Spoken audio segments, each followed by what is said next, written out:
So I'd like to ask you now, while we wait for our colleagues to join as well, what comes to mind, or how do you feel when you think of the word change? And if you could please go to www.menti.com and use the code 12609690 and share with us, what feelings does the word change evoke? Please let us know.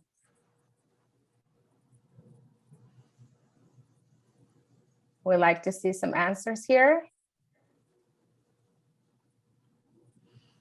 And we're going to share it probably at the end, maybe, of the session, but we'll see if anybody else has joined.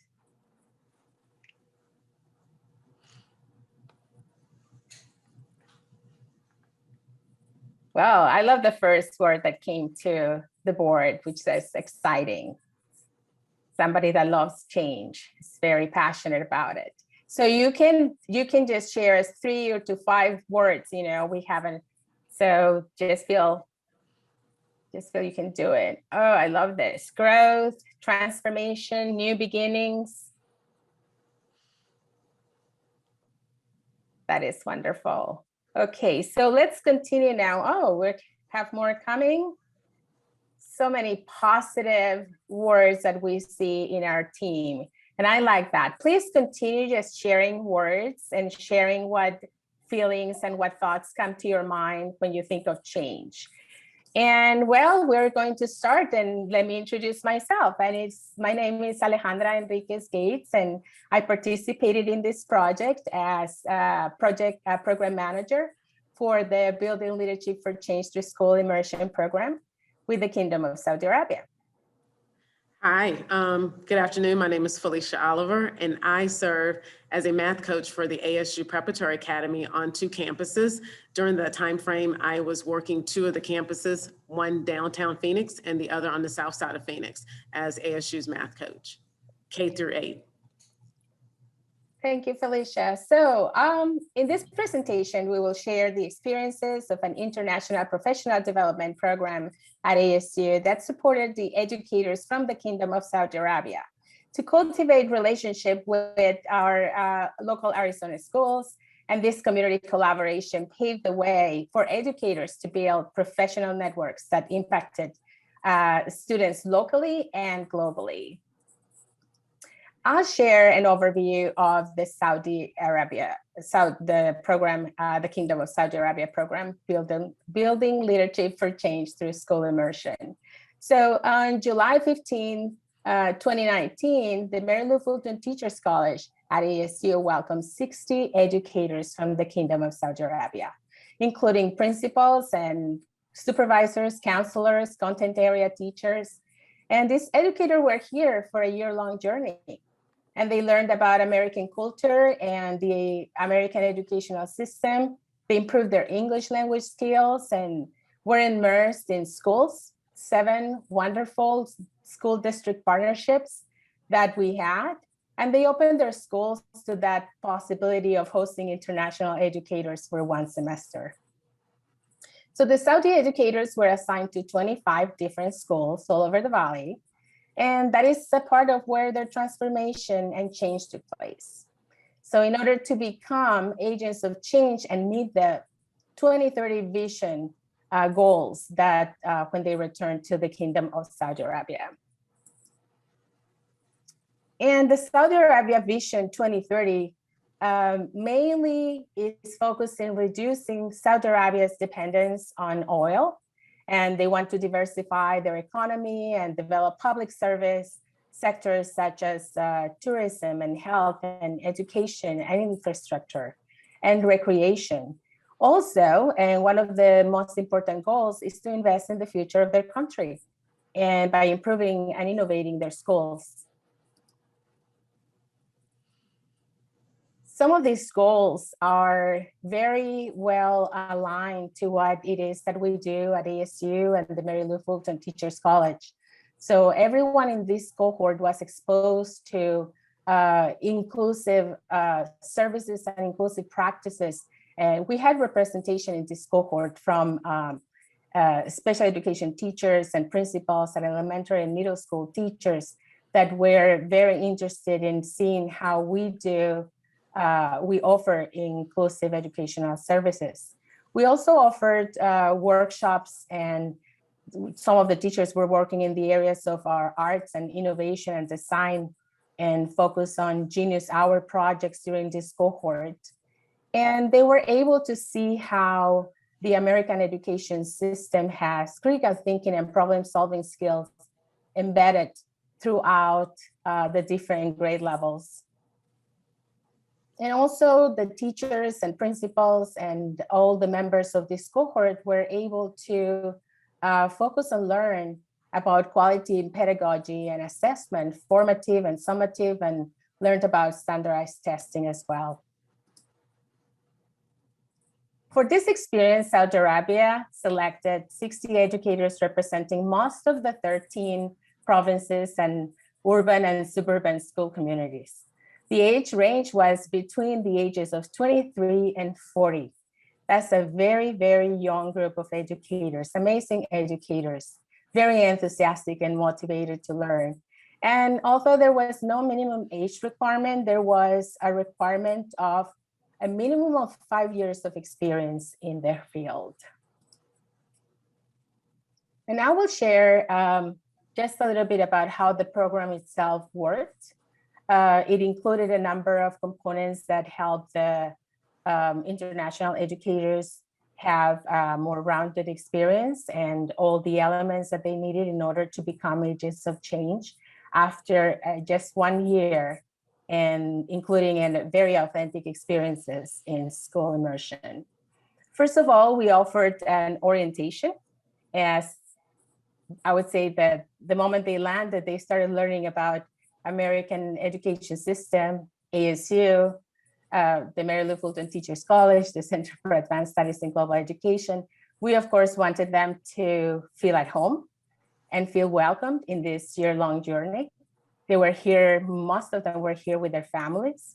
And so that was a little bit more of a challenge for them. And we offer cultural awareness sessions also for them, invited representatives from the Islamic Community Center of Phoenix, the community center from T, and we use the resources that ASU offers for international students by guiding them and helping them identify apartments or houses to rent for them and their families and their kids. We help them identify the best schools for their kids or what options they had. So it was a very interesting process for them to settle in before they could start their courses. But as you can see in the chart, phase 1, English language, it was a priority for the group.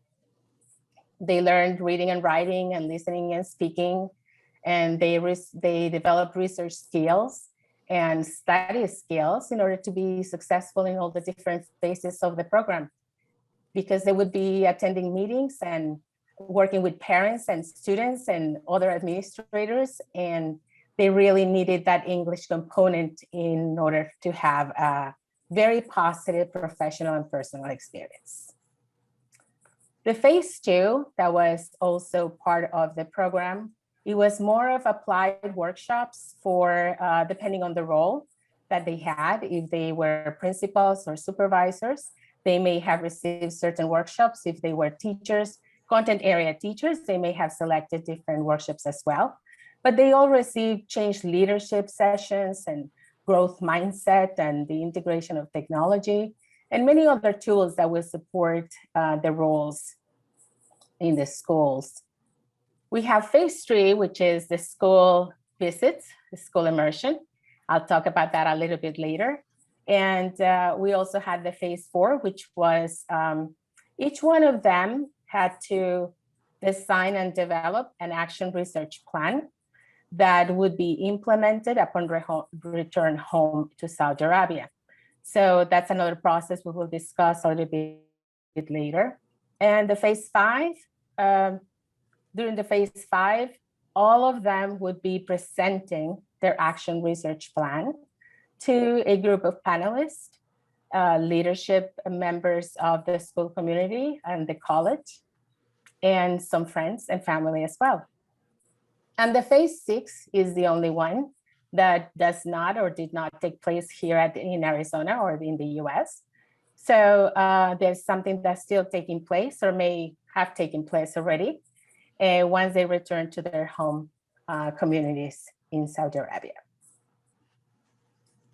I'll talk a little bit about the school district partners now, and how the school immersion experience started by visiting schools.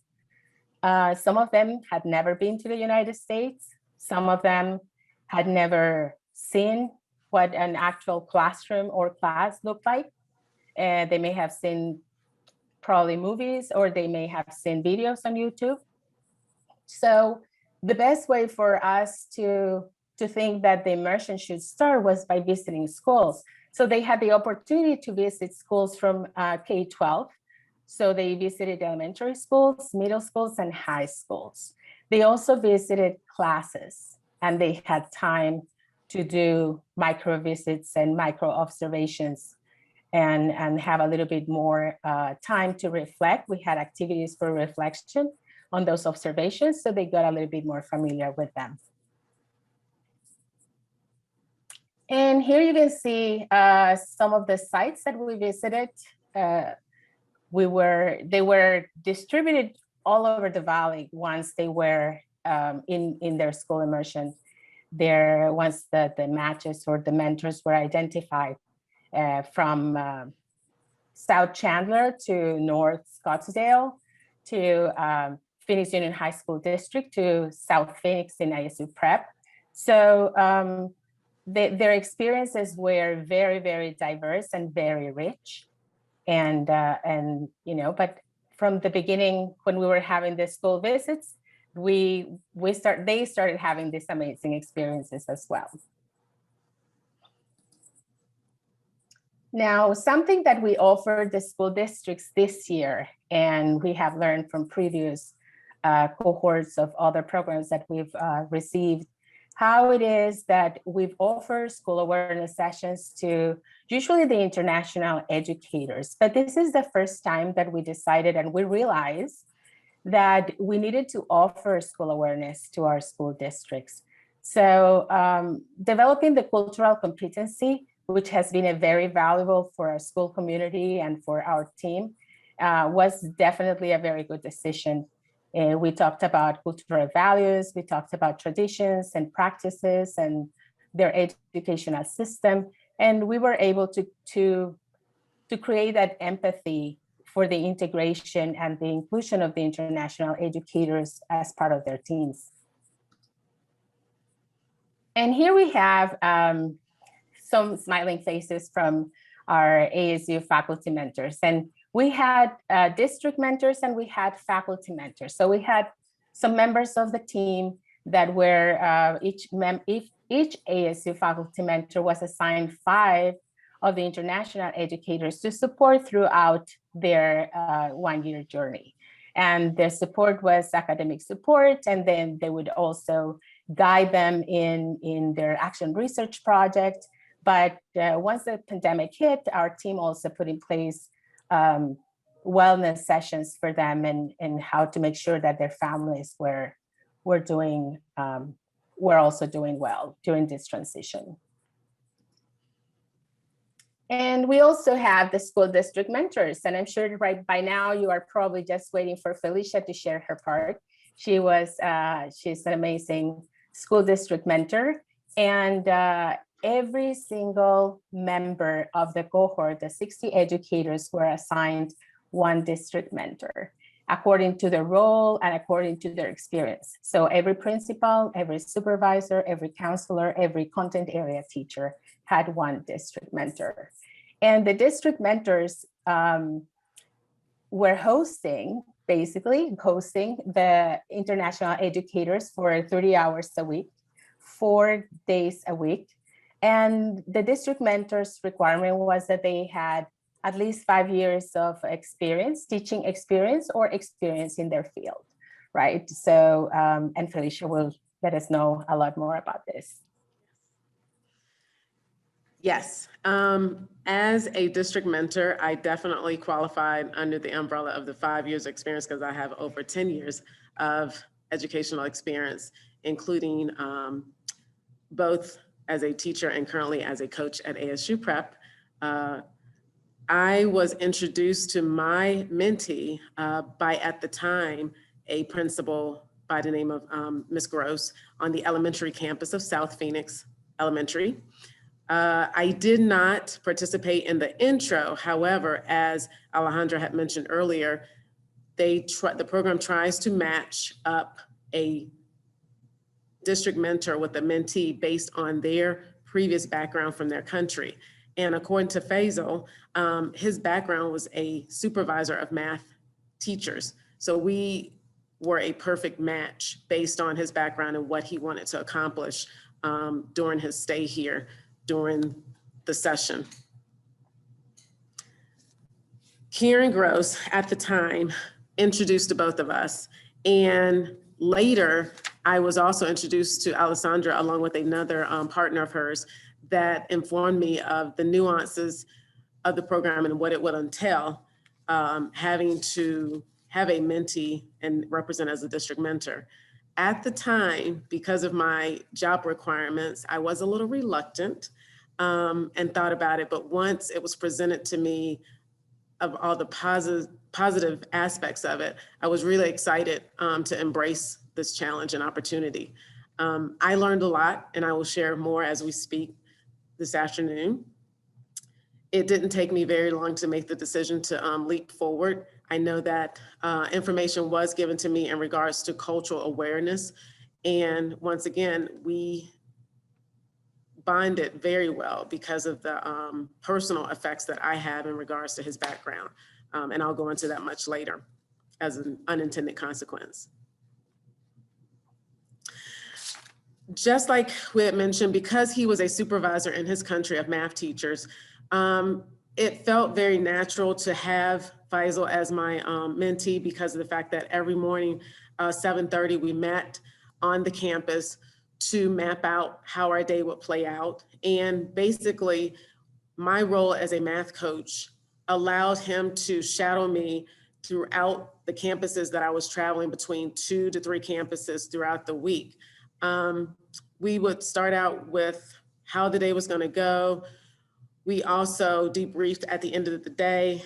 While we were observing various classrooms and actions, we had an opportunity to meet and collaborate with various teachers based on our observations and what we assessed during student learning. It surprised me many times that we were collaborating together, that he came up with very similar, or if not the same assessment that I came up with, in addition to some really great ideas. I was really struck by his knowledge and just keen awareness of what was going on into the classrooms. Once again, there were a lot of unintended consequences that I'll share a little bit later, but I definitely respected and garnered a lot of the ideas that he expressed, and we came up with a lot of ideas ourselves as far as making sure that we enriched and collaborated with those teachers that we encountered on a daily basis. During this time of collaboration, Faisal was exposed to PLCs. He was also exposed to our weekly staff meetings that we may have had on campus, or any trainings that teachers were privy to. He was exposed to that as well. That was something that he shared, he enjoyed, and took away. The one aha moment as he was shadowing me throughout the day, he asked lots of questions about how do we measure a teacher's success? How do we measure student success? Because apparently in his home country, they did not, or it was very difficult to gather data regarding the effectiveness of instructions and also the effectiveness of how student learning took place. He, in turn, asked many questions and internalized and saw all that I was responsible as a math coach, which also included helping to create our district level collaborative summative assessments within our district throughout various times of the school season. He had the opportunity to participate in that as well. In addition to informal observations that I participated in, along with his help in evaluating, well, not evaluating, but at least giving feedback to teachers about their performance throughout their instructional sessions. So there was a lot that he took away going back to his home country, but the one that struck him the most was definitely the fact that we use data to improve instruction. We use data to increase student learning was very important to him. While communicating as a math coach, not only am I communicating with teachers or instructors, but I'm also collaborating with our special ed or counselors, trying to meet and question the needs, making sure that we meet the needs of our students and meeting the needs of everyone that we affect on a daily basis. So this is one of the colleagues that was on South Phoenix that he had the opportunity to meet, one of our school counselors here, Shauna Thuy. And while I was collaborating and just to hold both of us accountable for what I was doing and what he was doing on a weekly basis, I and he would fill out a log. He filled out a separate log, recording his day-to-day interactions with myself. I filled out a survey by the end of the week, reflecting on what transpired from the beginning of the week until that point, because once again, we spent 30 hours Monday through Thursday, and Friday was a different day that they did another training that they were involved in. But we spent a lot of time together throughout the week. And so therefore, I had the opportunity to reflect and share the information about how he was performing, or how, if there were any concerns that I may have had about him on my part. Luckily for me, it was such a perfect match. I had such an enthusiastic mentee, and I loved being the district mentor with this fellow. He was just awesome. And I've since learned that much of what he learned, he has taken back to his home country to implement. And I will share that in just a moment. Now, as you all know, as we are still going through the pandemic, so it really took us aback in regards to how did we pivot during the pandemic and what were we going to do? Alejandra, along with those who were involved, did send out information for district mentors and how we would keep them readily involved in the program on a day-to-day basis. As you see now that we are operating via Zoom, we did the same thing. So Faisal never missed a beat in regards to all that I was providing for those at ASU Preparatory Academy on both the South Phoenix and the downtown campuses. We just pretty much pivoted, and anything that came along in regards to professional developments, major meetings, lesson planning, as you can see here, myself, along with a teacher and an assistant within that classroom, we were going over a particular lesson and debriefing and bouncing around ideas as math coaches do with teachers. So he was readily and openly available to add to the conversation of this.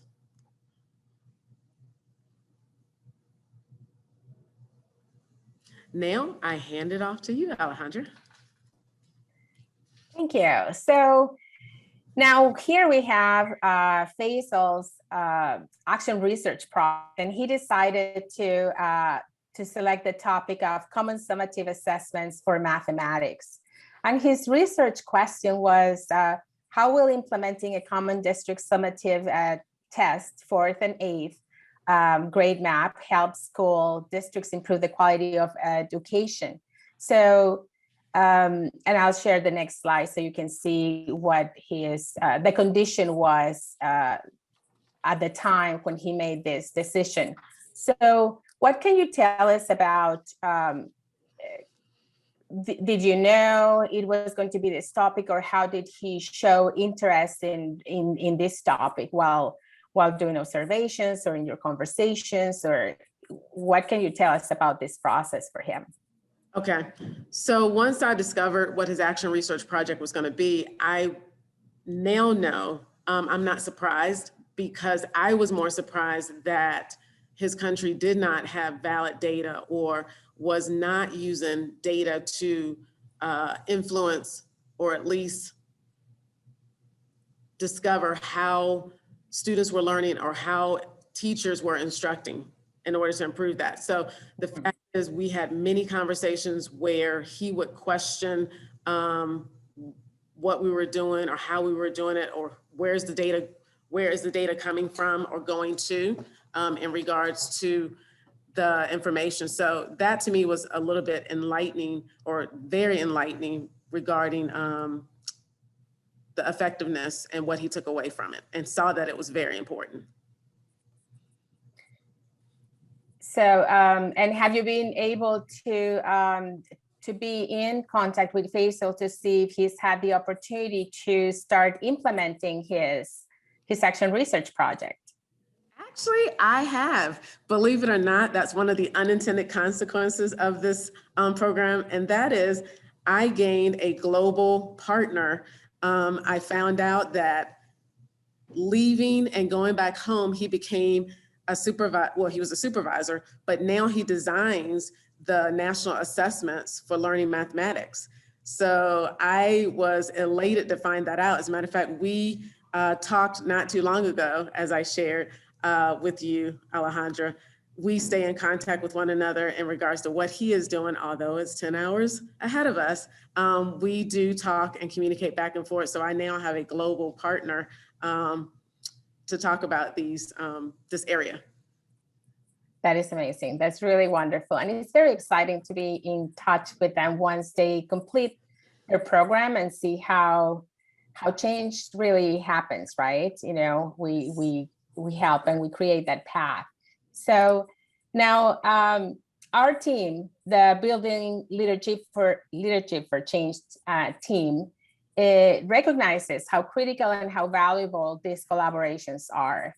And the fact that we could not really do this by ourselves, you know, at ASU, and they receive firsthand knowledge from you, and these experiences and the professional networks can change lives. And it doesn't happen just for the semester that they're in school immersion, or for the year that they've been involved in this or the partnership that we have, but they continue, right? And so what can you tell us about this experience? We've concentrated in the experience of the international educators mostly, you know, in the last few years, but we know that there are additional and unintended consequences. You know, what do you feel like you learned from this experience? Wow, I learned a lot. The fact that he was from Saudi, and the one thing, not one, but many, we connected. Luckily for Faisal, I happen to personally have family members that are of the Muslim faith.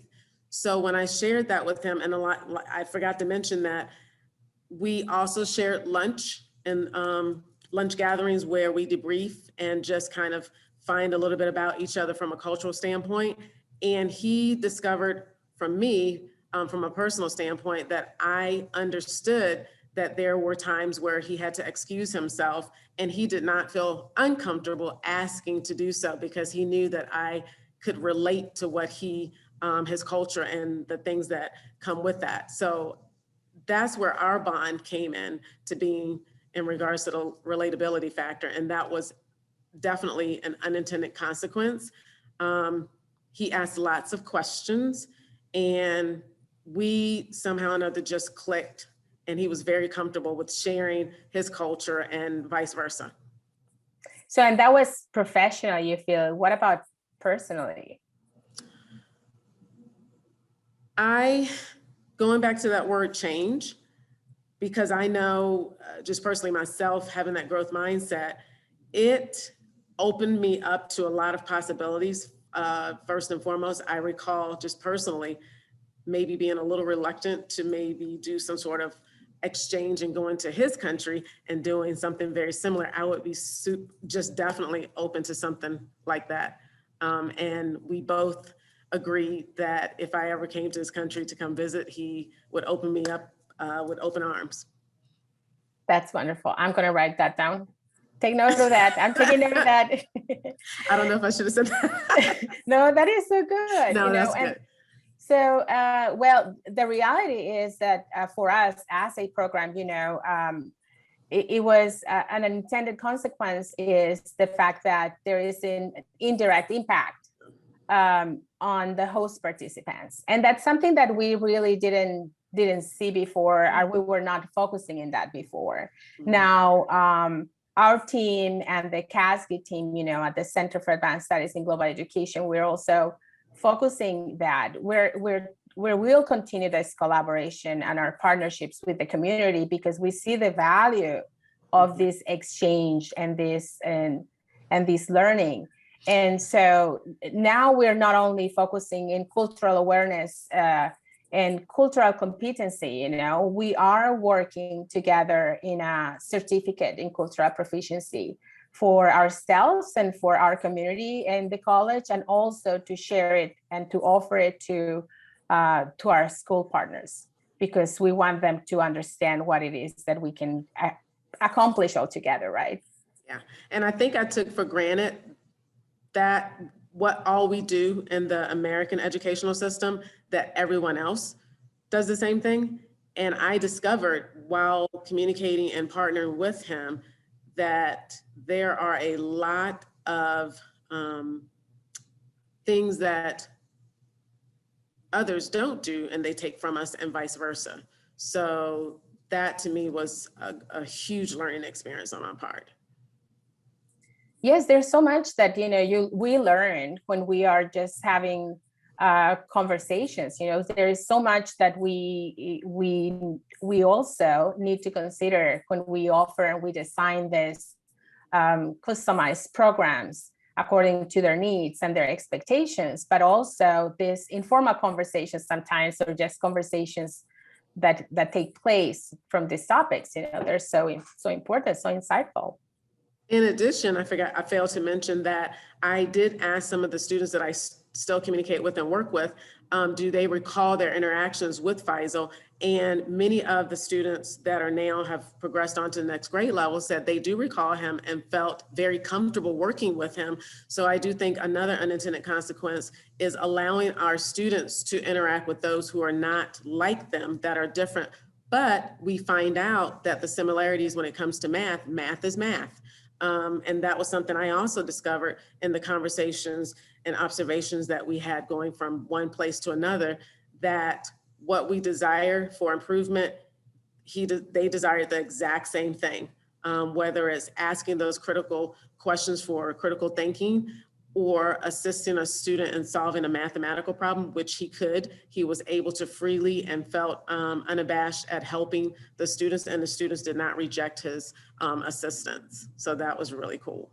And I'm sure that his comments were that he felt that he really fit in. He felt that he belonged to that community. He saw you as a colleague, and that he could relate to every single thing that was taking place, and everyone, participating in the PLCs and talking to the administrators in the team that help him have a different vision of what could be accomplished through his action research project.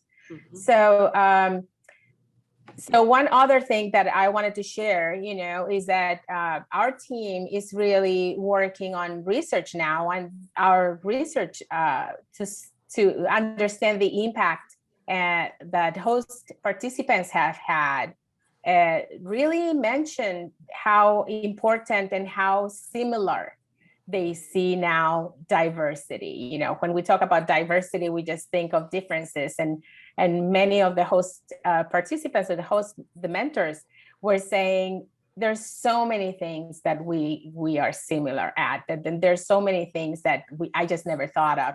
So I think as we continue thinking about what is next, And we continue with this collaboration, but we will also continue with doing research, but, you know, working together to continue this research, not only on how it impacts you and your culture or how you see diversity, but also how it impacts your academic and your professional work. Well, now maybe I think this is basically the conclusion of our presentation, and we'd like to know if our audience has any questions. I believe that you're able to share in, oh, we forgot we had this. Okay. Yes. Let's close out by saying, by Wayne Dyer, if you change the way you look at things, the things you look at change. I wholeheartedly believe that. Definitely. They say it's all a matter of perspective, right? Definitely.